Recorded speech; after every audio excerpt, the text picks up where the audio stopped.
Good morning, everyone, and welcome to another episode of the Skywatcher What's Up webcast, which takes place every Friday, 10 a.m. Pacific time, right here on the Skywatcher USA YouTube channel. And during these webcasts, we check out everything astronomy, and this week we're checking out eyepieces. So we are glad to have you here this morning with us. And if you have any questions during the webcast, please save them to the last part, and we will have a Q&A session where we'll go over anything you've got to ask on today's topic.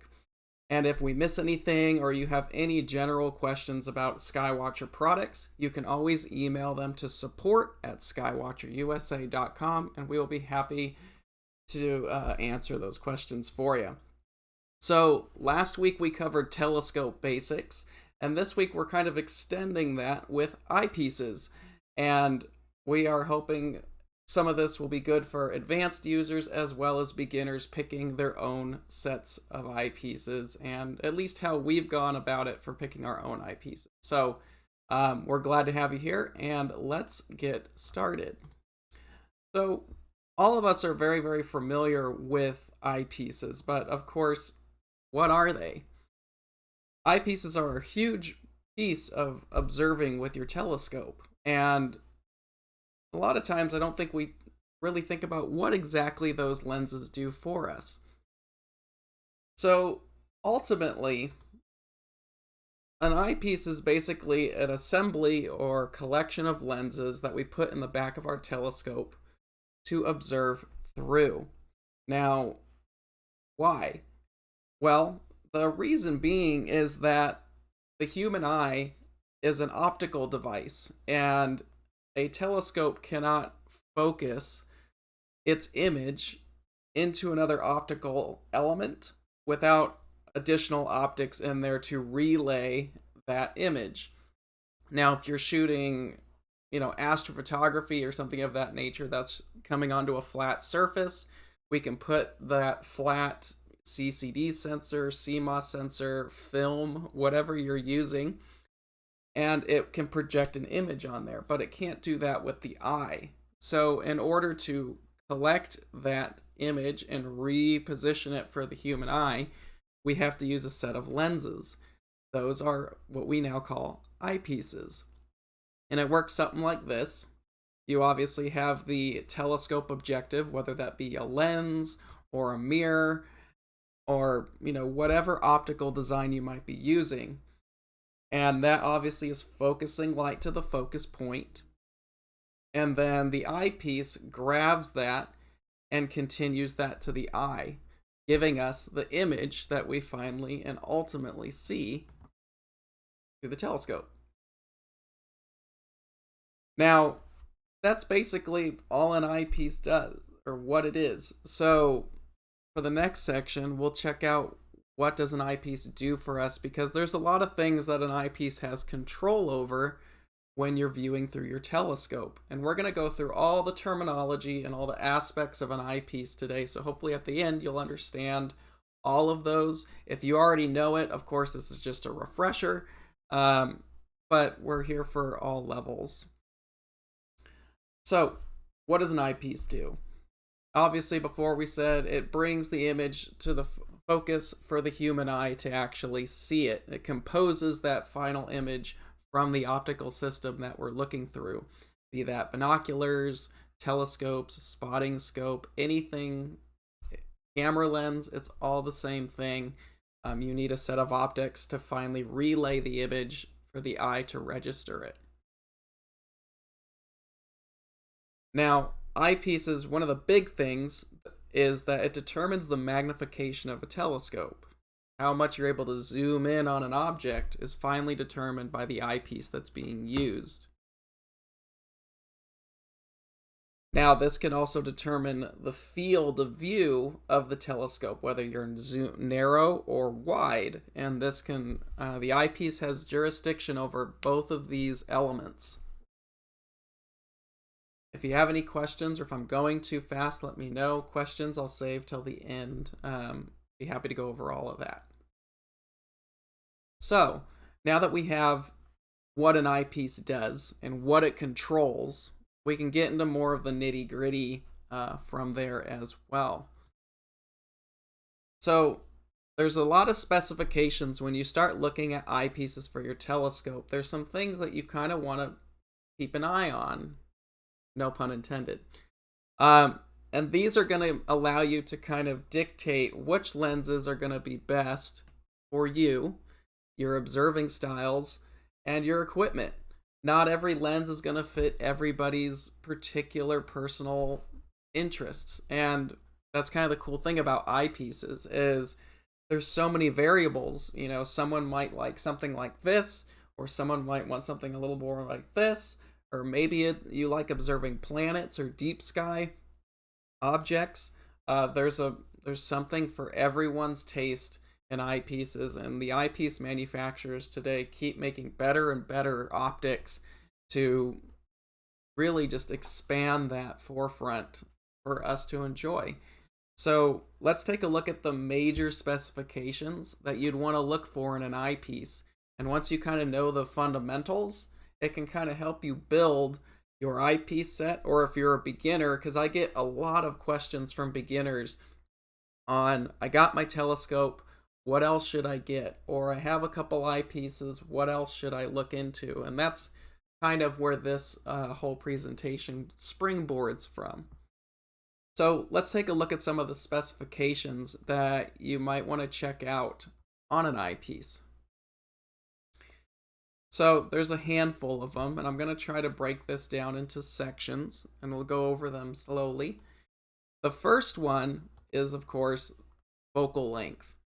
And focal length, we all see that on the side of on there. That's what the numbers are, and we're going to go into that. So there's a handful of these. So focal length is 1. Apparent field of view, and if you need to abbreviate that, it's AFOV. True field of view, or TFOV. Eye relief, and the barrel size. So these are the 5 major things that I take a look at when I'm looking for an eyepiece for myself or for recommending it for someone, because these are going to be kind of the fundamentals that really allow you to hone in on what you're looking for and what might work for you, because certain eyepieces might not work on certain telescopes, and we'll get into that as we break apart these 5 elements of eyepieces, and hopefully it'll make it easier for you to purchase your next eyepiece. So let's start with the first one of these, and of course that's focal length. Now, focal length is generally listed in millimeters. So when you see a number on the side of an eyepiece, or you see it listed online, you know, like the TeleVue brand, you see all of them are listed, you know, Nagler 31 or Panoptic 35, or like Explore Scientific, where it's, you know, they're 28 millimeter, or they're any of that. Those numbers are generally referring to the focal length of that eyepiece. So when you're looking at that, you're looking for the focal length number. Now they might also list another number on there that has a degree mark. That's the apparent field of view, and we'll get into that in the next little bit here. But if you're shopping or looking around for eyepieces, or a friend's letting you borrow it, the number listed on the side is known as focal length of that lens itself. Now the focal length affects the magnification and the field of view of the telescope image. So when you look through the eyepiece, that focal length is going to dictate all these elements. The longer the focal length, so the bigger that number is. So let's say you have an eyepiece that's a 30 millimeter.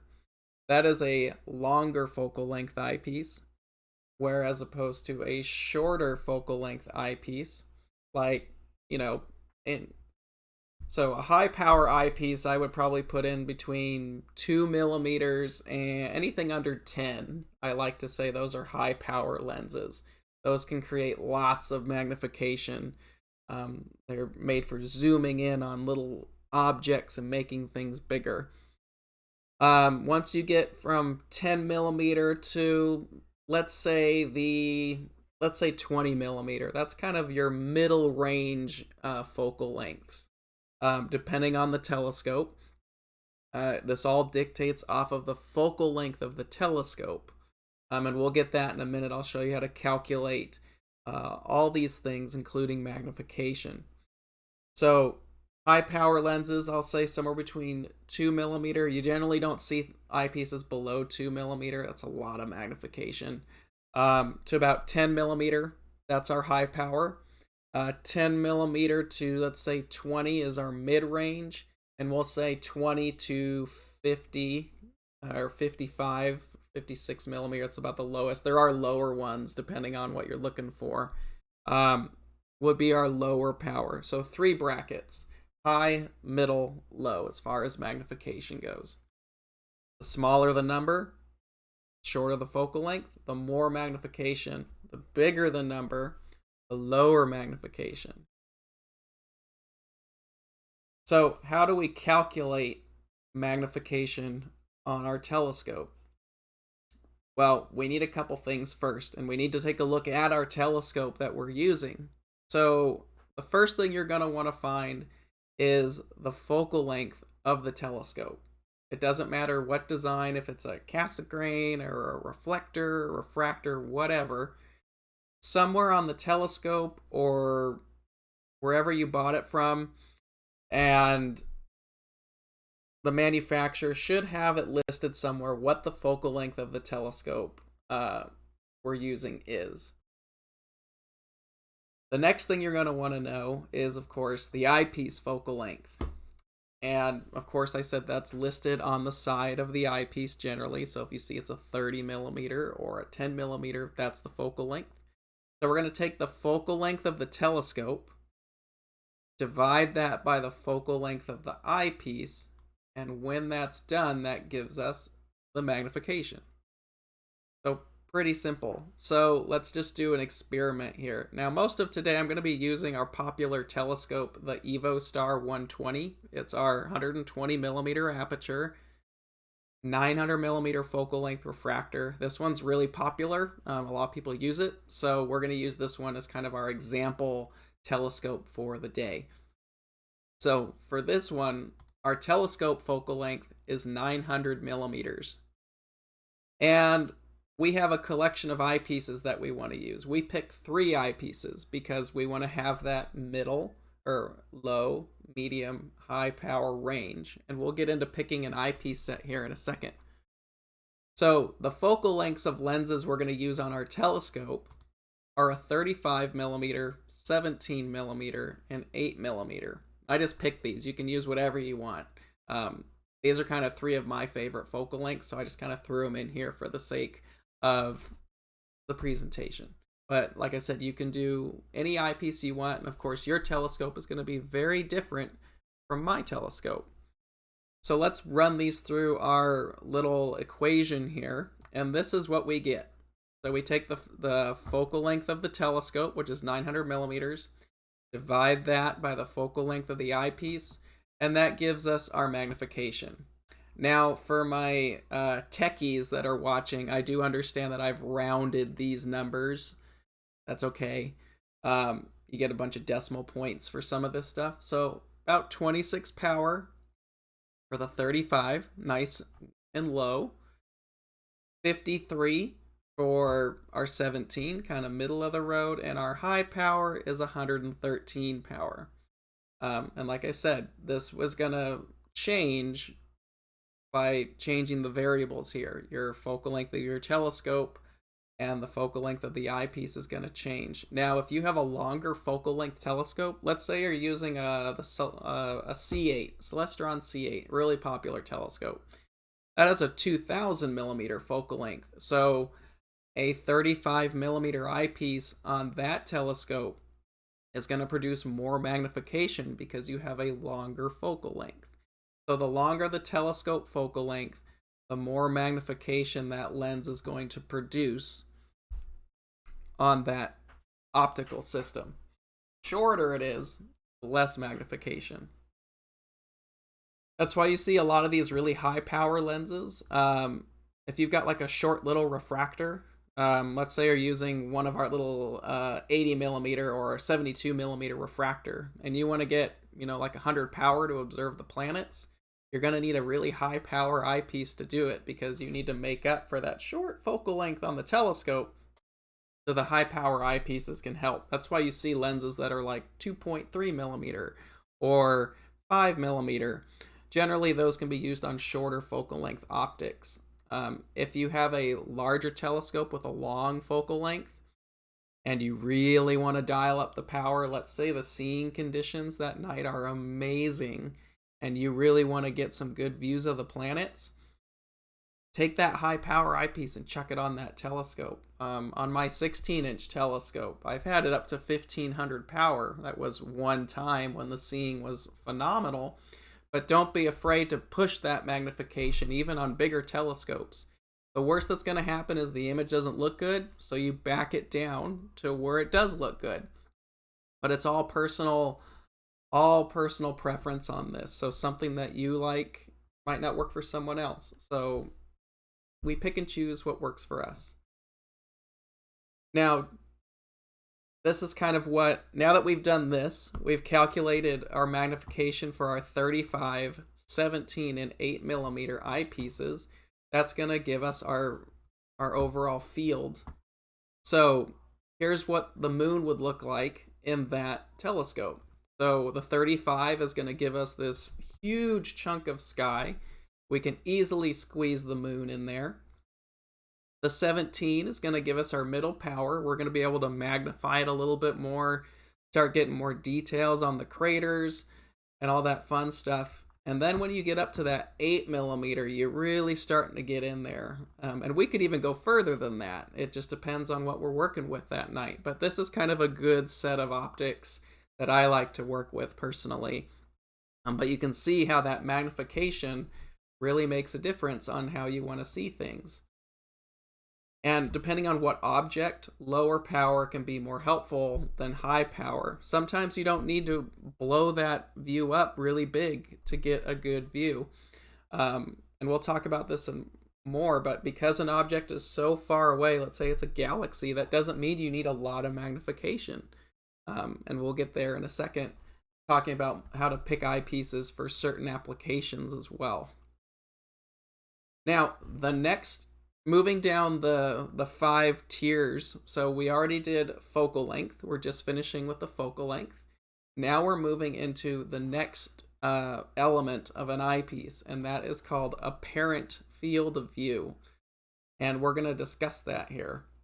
So apparent field of view. And I'd like to give a shout out to TeleVue for letting us use some of their pictures. Skywatcher sells their own eyepieces, but there's so many good manufacturers out there that it'd be dumb not to give them a shout out at that point. And we've got so many people who observe with these on our telescopes, as well as all the other brands as well. But thanks to some of the brands for letting us use some of their pictures. So apparent field of view, this is designated by the design of the eyepiece itself. So you'll notice on certain eyepieces that they have another number listed with them. So they'll say the focal length in millimeters. So for example, the one shown here, this is a 31 millimeter eyepiece. And there will also be either in the description of the eyepiece or etched on the eyepiece description, another number with a degree marker on there. And that is the apparent field of view of that eyepiece. And they kind of range all over the place. And that's kind of what we're checking out. So apparent field of view, like I said, is designated by the design of the eyepiece. And that can range from about 30 degrees to 120 degrees. Apparent field of view are kind of the mass-produced eyepieces. That's generally the range. You can get some really exotic, crazy stuff that will vary, obviously. But for the most part, 30 degrees, and even 30 is really small. Usually around 40 to 120 degrees, that's usually the margin of apparent field of views that we can see in eyepieces. So what does apparent field of view actually mean? Well, that's a good question. So let's take a look at that. So here we have two 13mm eyepieces. They are the same focal length. So as we discussed before, the focal length dictates the magnification. So if we put these on a telescope, they're both the same focal length, so the magnification is going to be the same. But their field of view is different. Their apparent field of view is different. Now, if you're not familiar with TeleVue's eyepieces, as well as many other manufacturers, they make a wide variety of focal lengths, and they make different collections with various apparent fields of view. So TeleVue has organized their collections by naming them. Other brands such as Botter, they also do the same thing by naming them by their collection. Explore Scientific actually organizes them by apparent field of view. So you'll see the 52-degree series or the 100-degree field series. That's referencing the apparent field of view. So what does that actually look like? So because we are getting the same magnification, so how does that change things? Well, apparent field of view looks like this. So the magnification on and we're still using our EvoStar 120 refractor as an example. So it's a 900mm focal length. And if we do our magnification, it gives us 69 magnification, 69 times. So the image of the moon is going to be the same size, even though they're both 13mm. However, the apparent field of view is very different in that, let me go back here just a second so the Delight here is a 62-degree apparent field of view, and the Ethos is a 100-degree apparent field of view. So same magnification because it's the same focal length, but the apparent field of view is different. So in the Delight, which is a 62-degree apparent field, it looks like this. Pretty nice view. In the Ethos, it's a 100-degree apparent field of view. So what we're getting is, it looks like we're getting a lot wider area around the moon. And that's just due to the optical design of the lens. So it's just kind of the look that you want. If you want to have that spacewalk effect where you can move your head around, then something with a wider apparent field of view might be something you like. Maybe if you're more into planets or the moon, or maybe you don't need that super wide view, you could go with something smaller, like 60-degree or 62 or something similar like that. This is really a personal preference, just kind of what you like. Personally, for me, I like that wide field of view. So a lot of my eyepieces are 100-degree eyepieces. But it just depends on what you like viewing, and if you like that spacewalk look where you can kind of move your head around and see a bunch of stuff. That's apparent field of view. And I kind of organize these because you're going to see a lot of this when you're looking around for eyepieces. Now, if you have an eyepiece that's a 50-degree apparent field of view or lower, I'd say that's kind of a narrowish eyepiece by today's standards. If you're looking for something between the 50 and 60-degree apparent field of view, it's probably a wide field eyepiece. 60 to 70, maybe 80, that's something like a super wide. 80 to 92 would be, by today's standards again, would be ultra wide, because in the last decade or so, we've had these crazy 100-degree eyepieces start to show up on the market, which give you that really wide field, and a lot of people call those a hyper wide eyepiece. And this is all going off the listed apparent field of view. So we've done focal length, which dictates the magnification, and we've done apparent field of view. So now when you're looking for eyepieces and you see that, oh, it's a 60-degree or it's a 100-degree eyepiece, referring to the apparent field of view, we've done focal length. Now we're going to step up to the third portion of this, and that is known as true field of view. So apparent field of view, I know this was a lot of overlap on stuff. The apparent field of view is what's listed on the eyepiece, where it gives you that look, that wider look. The true field of view is the actual field, that how much of the sky you can actually see. So this is helpful when you're trying to observe some, maybe really large objects like a nebula or a star cluster, and you want to make sure it's going to fit in the view, or maybe you're looking at something small and you need to get a little more in there. Knowing the true field of view of what your optical system is going to produce can be helpful, especially if you're observing certain types of objects. And this is known as true field of view.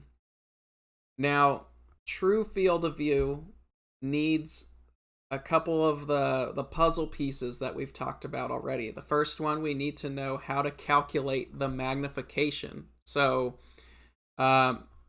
we need to know a couple things. On that, you need to know the focal lengths of both your telescope and your eyepiece, and that'll give you the magnification. So once we've done that, we have the first part of how to calculate the true field of view.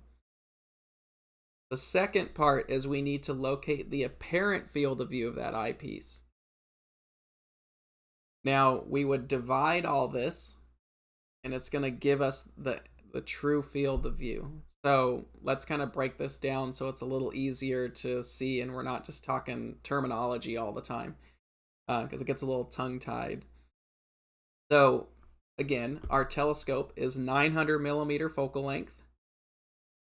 Our focal length of the eyepiece is 35 millimeters. And the eyepiece that we're just using for this exercise has an apparent field of view of 70. So if we stitch all that together, we take 900, divide that by 35, and that gives us about 26 power. So that's our magnification. Now, to calculate the true field of view, we take 70, which is the listed apparent field of view of our eyepiece. So 70, we're going to divide that by the magnification being used on our telescope with the focal lengths, and that gives us roughly 2.69 degree field of view, which is pretty wide. You can easily fit the moon in there, as well as several very large objects in the nighttime sky. If you're looking at some of the nebulas in the constellation of Cygnus, like the North American Nebula, NGC 7000, or the Veil Nebula Complex, those need a really wide field of view, like 3 degrees. So you want to make sure, if you want to view the whole thing, that your telescope and eyepiece combo are going to give you a true field of view of about 3 degrees.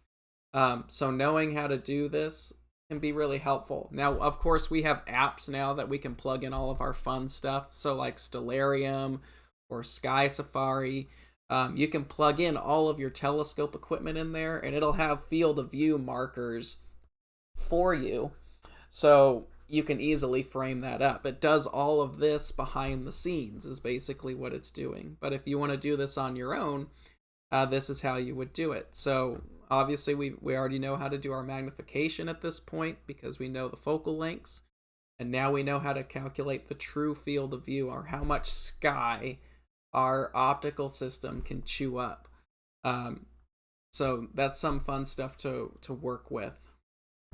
Now we've gone through 3 of the important parts of an eyepiece. We've done the focal length, we've done apparent field of view, and we've done true field of view. Now the next one is also important, which is called eye relief. Now, eye relief, this is something that's more of a personal preference thing. Eye relief is the distance the eye can be from the lens in order to achieve the full viewing angle of the eyepiece. And most manufacturers will list this. It generally, once You will see it listed. It won't be apparent like the focal length and the apparent field of view will be, because that's kind of the selling points, is what's the focal length and what's the apparent field of view. But hidden down in the specs of that eyepiece, you're going to see eye relief listed, and that's normally going to be in millimeters. So what does that mean? That means how far your eye can be situated from that lens in order for you to take in the whole view. Now, longer eye relief is really, really helpful for those who wear glasses or while they're observing. Or if you want to kind of be a little further back from the lens and get more view. So a longer eye relief can be helpful. Now, how much are we talking about? Because as you get more magnification, the eye relief generally shrinks. So if you wear glasses, and a lot of my friends who view with me, or I go and view with them, they wear glasses when they're observing. They generally want something that's going to be a longer eye relief eyepiece. So if you're shopping for an eyepiece and you observe with glasses, look for 15 millimeters or more of eye relief. Now, long eye relief is generally about 20 millimeters is about the longest you'll see. But 15 millimeters is about where you want to start. So, it just depends on what you want to do.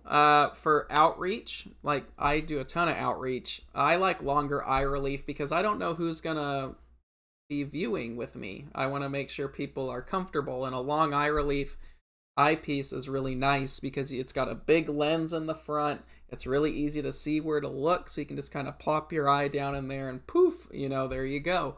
So it can be helpful even if you don't wear glasses as well. Now, if you're interested in lenses like this, here's kind of a list of some of the eyepieces that have that really nice long eye relief.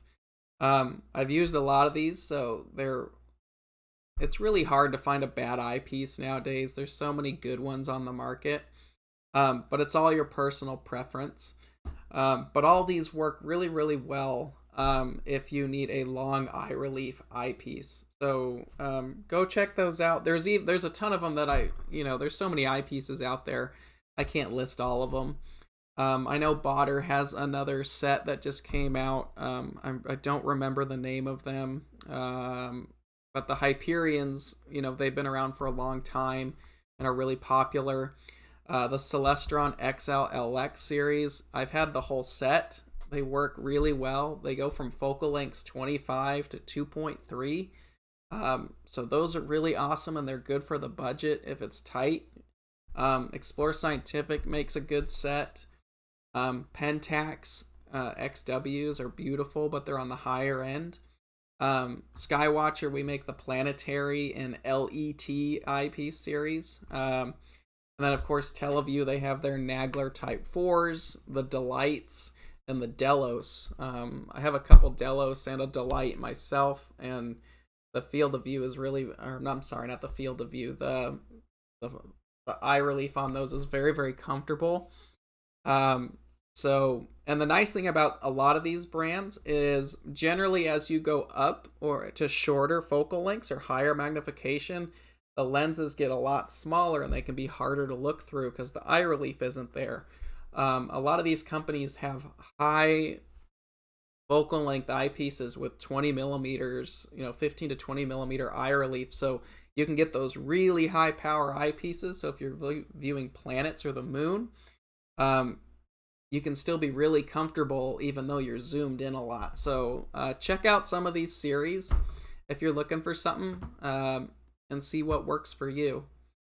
Now, that's number 4. So we did focal length, apparent field of view, true field of view, and eye relief.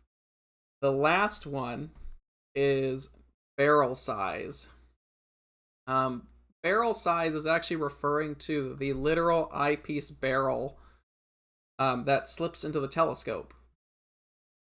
So then there's a couple sizes on the market.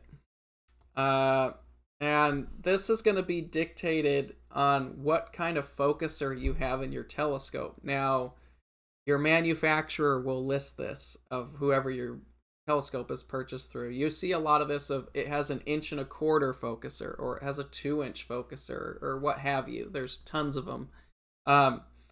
If you have an 1.25" focuser, you might be a little limited.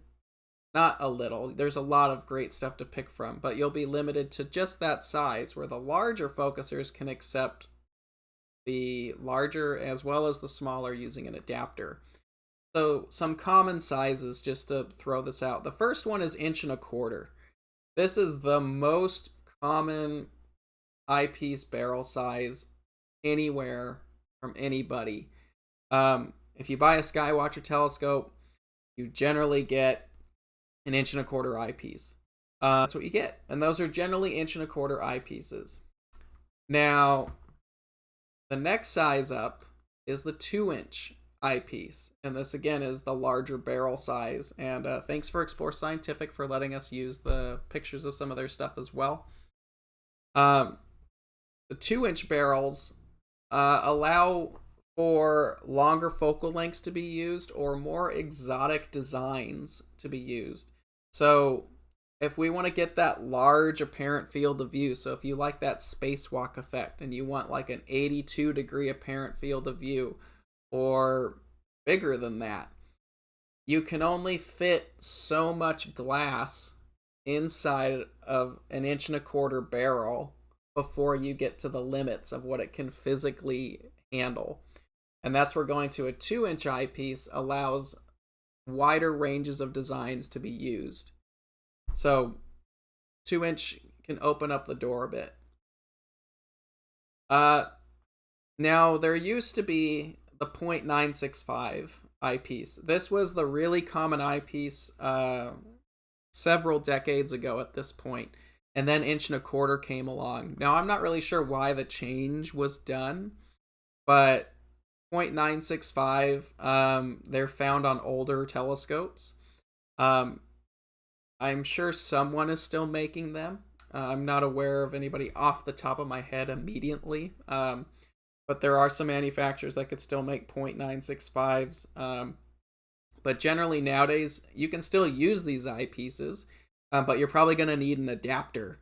And you can get a 0.965 to like an 1.25" adapter and use it on your 1.25" focuser if you want. It's the same thing for 1.25" to 2". Let's say you have a 2" focuser and you have 1.25" eyepieces. You can get a 2" adapter. I've got one right here. This is an 1.25". This is actually a thread-on one for a big focuser. But that's an 1.25" adapter right there. But you can get them all for different things. But if you have 0.965s, you know, they're cool to have, I guess, if you've got them. But if they're being manufactured today, they're generally found on really, really inexpensive systems. 0.965 is generally where a lot of the better stuff is produced now. So, and it's generally 95-98% of what you could buy today uses an 1.25" focus or bigger. So then we get to the hybrids, or the dual barrels. TeleVue does this on their Ethos series. This just makes it more convenient. The Botter Hyperions can do this. I think on the 24mm down, they have a dual barrel arrangement. The dual barrels are nice because if you have a smaller focuser, you can still utilize an 1.25" capability. Or if you've got a 2", especially on some of these longer, physically longer eyepieces, like the Ethos are really long. They're, 3 or 4 inches long on some of them. Having that 2" barrel gives you more to grip on, and it's a little bit more secure.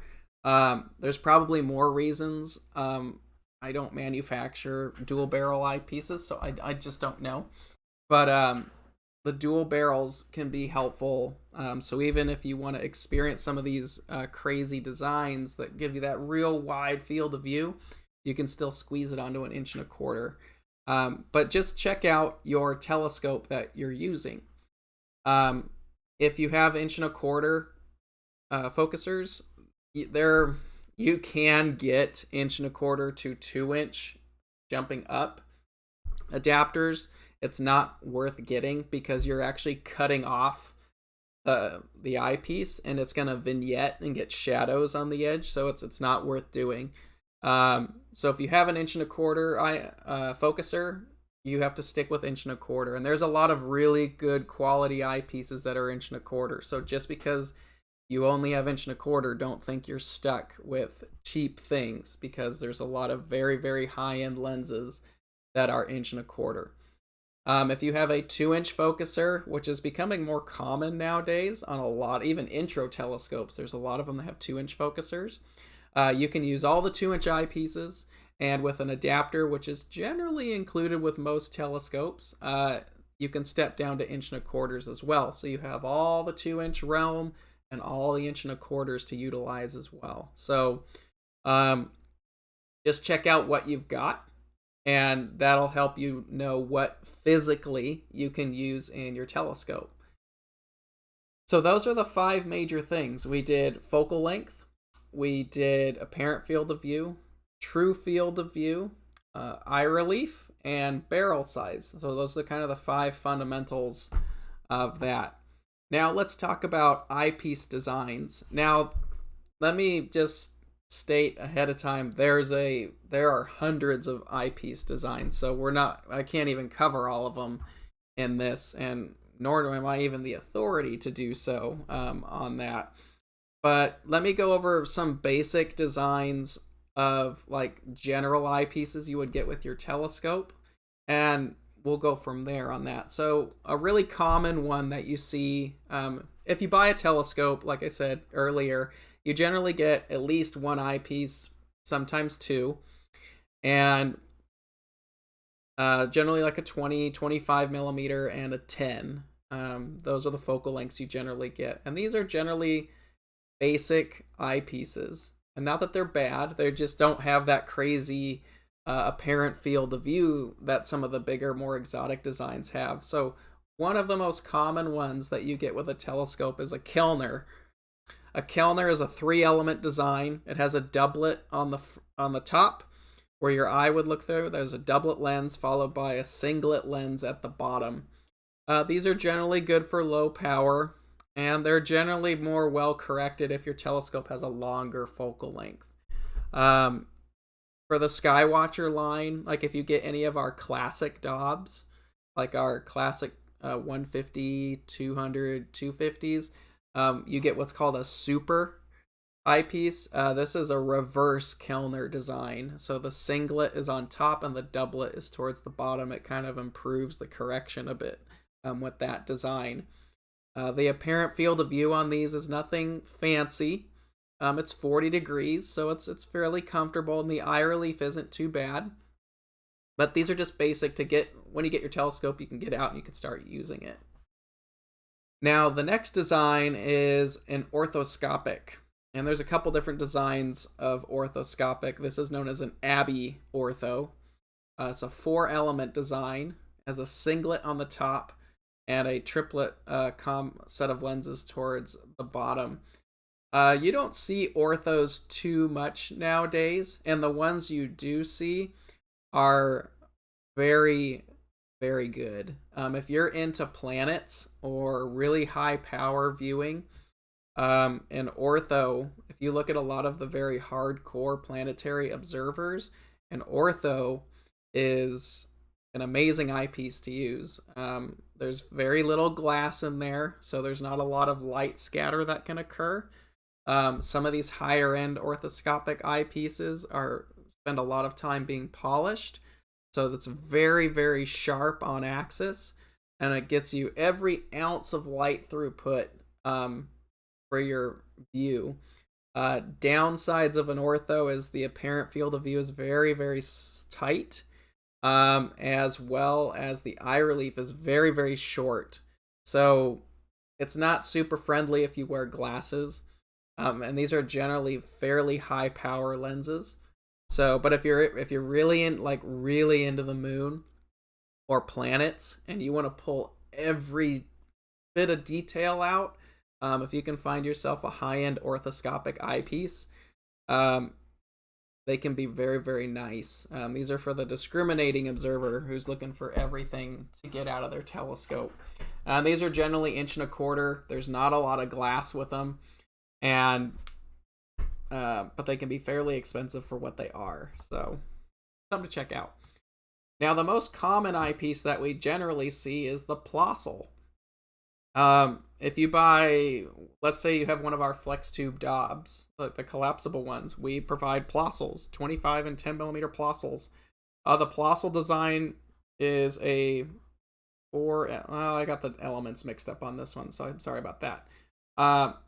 The advantage of this design is that you can get a wider field of view. The edges are pretty well corrected on these. Or our Plössls can come in a wide range of designs. Sorry, not designs. Sizes. So you can get them from like 55 all the way down to like 3 or 4 millimeter. So the Plössl design just allows for a wide variety of things to be used. So, but forgive me on the design there. It shouldn't look like that. A Plössl design is actually it's not quite 3 elements. Let me double check here just so we can be sure. I believe it's a 4 element. Yes, so a Plössl is actually a 4 element. So you have 2 doublets. So this top lens up here is actually 2 lenses, and then the bottom is 2 lenses. So apologies for the mix up on that design. So 4 elements. You get a wider field of view, which is kind of cool. Very popular for beginners. They're lightweight because they're not anything crazy and wide field. And they can be a good cost-effective way to go. Now, these are just the 3 basic designs. After this, we start getting into some of those super wide, ultra wide, hyper wide eyepieces. And the designs just are through the roof with how many glass elements are in there, and a lot of the designers keep that proprietary, so I don't have all the look to it to show. All right, let me speed this up a little bit so we have time for questions. Zoom eyepieces. The designs on these vary quite a bit. They're multiple elements. They generally tend to be 40 to 50 degree. Some of them can be a little bit wider. Zoom eyepieces are really more for convenience. There are some very, very nice ones out there, but there is moving optics. So when you zoom or rotate the collar to adjust the focal length, the optics are moving, and this can sometimes affect the sharpness of the image. But they can still be very nice, and they can be convenient. So if you kind of want one lens that lets you click through, most lenses are like a 24 millimeter focal length to like an 8. And various designs and focal lengths that you can find as well. So a zoom is just a convenient eyepiece to have. So it just depends. It's really popular for outreach, or maybe you like viewing the sun with solar filters, of course. A zoom lens can be really convenient just to keep in the box with that. Some other designs, like I said, there's dozens of designs, hundreds of designs. There's too many to go over, actually. And the features on these are going to vary, and the designs really vary for a wider apparent field of view and more eye relief. Those are really the 2 major functions that eyepiece designers seem to be aiming for. You know, everybody wants to go bigger. They want to see more, but they want that really comfortable eye relief on there as well. So that's where a lot of this new stuff is coming from. So let's wrap this up so we can do some questions really quick. This is the big fundamental part, is choosing your set. Like, what eyepieces should I get? So there's some questions you have to ask yourself if you're going to start getting some eyepieces and expanding your set. Let's say you've already got the 2 eyepieces you came with your telescope, but you want to get some more. Here's what I usually ask anybody who's getting started or looking for an eyepiece is, what do you like to view? Do you like deep sky, like galaxies and nebulas? Do you like the moon? Do you like planets? Are you a double star person? What do you like? Do you do the sun? All these are aspects to remember when choosing an eyepiece, because certain ones are going to be better. What lenses do you already have? We don't want to duplicate anything in your set, so this is something to check out. Do you observe with glasses? That's a big thing for you. If you are one that observes with glasses, this is something to keep a question for. So, like I said earlier, if you're starting out, there's generally 3 lenses that you're going to want. You're going to want low, medium, and high power. And most telescopes that you get come with a 25 and a 10. So you kind of got your medium and somewhat high power. So if you have a 25 and a 10, maybe consider adding a lower power, like a 32, maybe a 40 if your telescope can handle it, or zooming up a little bit, like an 8mm. So something to think about. So if you're starting from scratch and you need a new set of eyepieces and you have nothing, 32, 10, 32, 20, and 10. I like to double my magnification, or you can do a 32, 15, 7 if you actually want to double it. But if you're choosing eyepieces, I like to double the magnification personally. That way, every time you switch it out, you know you're doubling the view. And you can always fill in the gaps in between there if you feel the need to.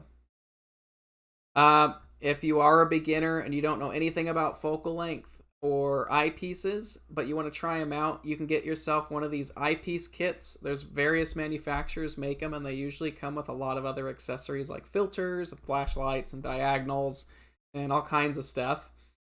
These are good to actually learn on. You can try low power, different focal lengths. You can start to understand how these all work, and then you can find out what you like.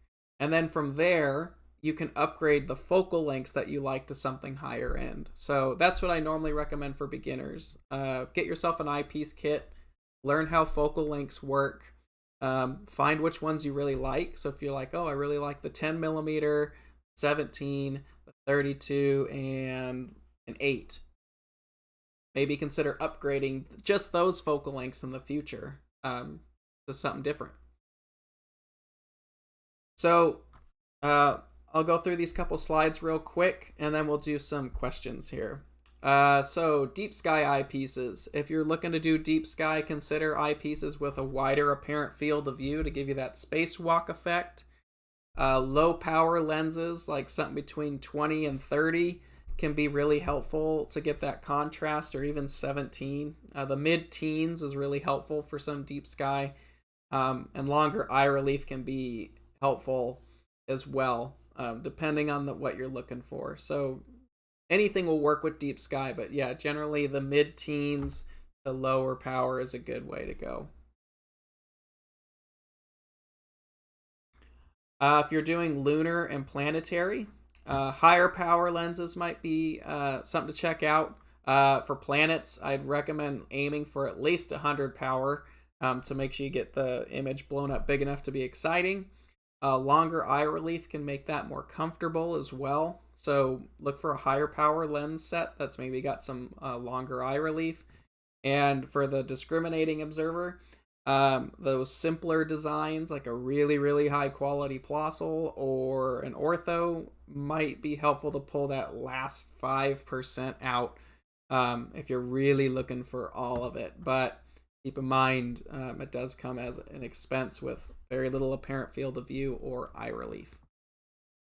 If you're into observing the sun with safe filters, I might add, simpler the better. I really like Plossls. They're well corrected. They've got a nice apparent field of view.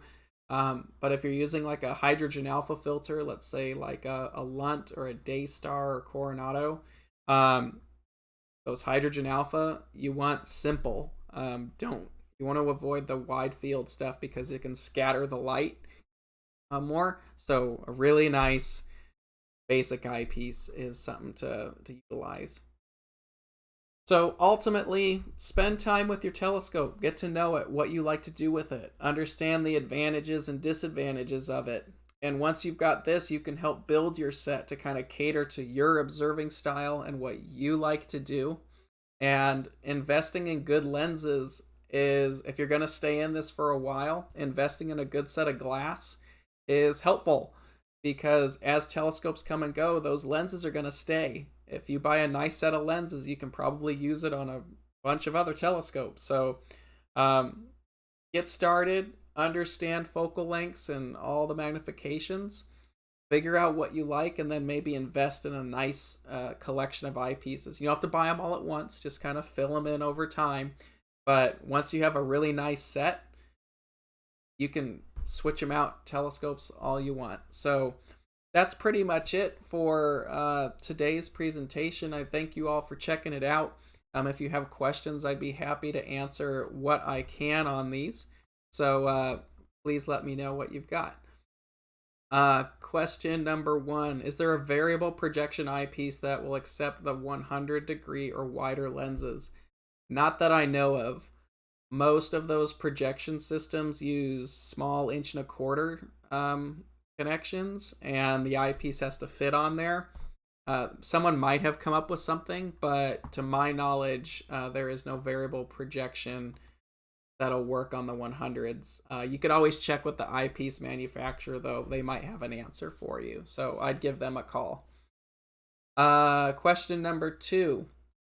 I noticed that small focal length, like 8mm eyepieces, are mostly 1.25", as the larger focal lengths, like the 31, are 2". I assume there is a reason for this. Yes. So those larger eyepieces generally need the larger 2" barrel design to fit the glass that's needed to make that focal length. And if you have something that has a wide apparent field of view, you can't stick a lot of that in a low focal length format in an 1.25" barrel.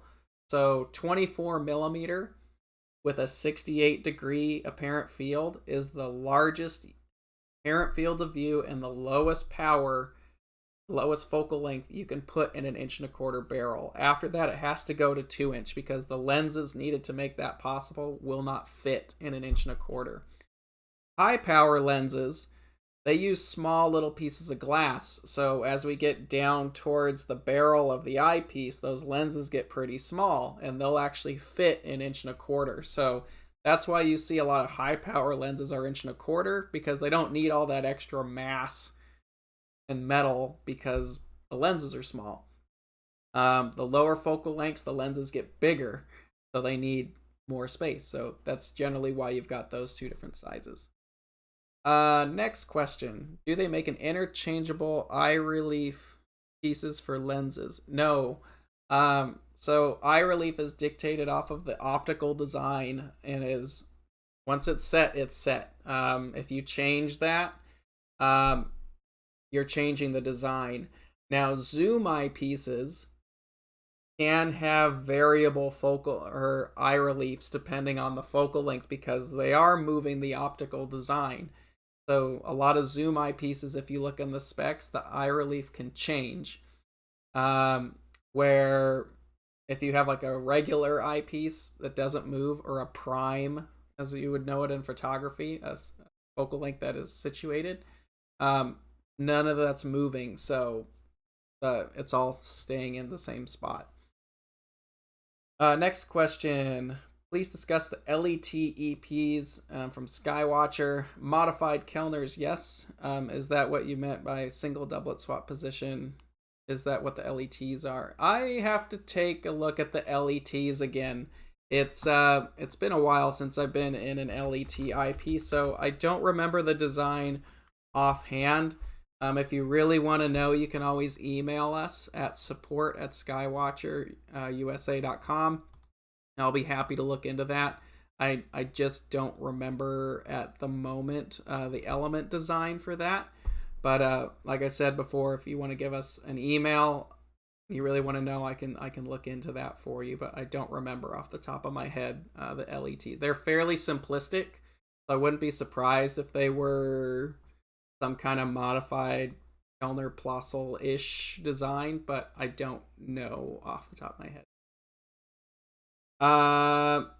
Last question here, unless anybody has other questions, is correct use of a Barlow lens.